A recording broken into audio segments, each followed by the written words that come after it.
நம சிவாய. உலகில் நடக்கும் தவறுகளுக்கு காரணம் என்ன அப்படின்னு கேட்டிருக்காங்க. அதற்கான பதிலா பார்க்கலாம். உலகில் நடக்கும் பெரும்பாலான தவறுகளுக்கு காரணமே மனிதர்களுடைய சுயநலம். மனிதர்கள் தாங்கள் மட்டும் நல்லா இருந்தா போதும் அப்படின்ற சுயநலம் எங்க ஏற்படுதோ அங்கதான் தவறுகளும் ஆரம்பிக்குது.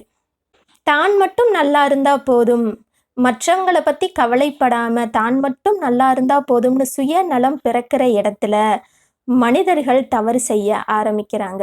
அனைவரும் நல்லா இருக்கணும்னு எப்போ பொது நலம் ஏற்படுதோ அங்க நன்மை பிறக்கும். அதனால முடிந்த அளவு சுயநலத்தை தவிர்த்து பொது நலத்தோடு அனைவரும், அனைத்து உயிர்களும் நல்லா வாழணும்ன்ற நல்லெண்ணத்தோட இருக்கும் பொழுது உலகில் பெரும்பாலான தவறுகள் தவிர்க்கப்படும்.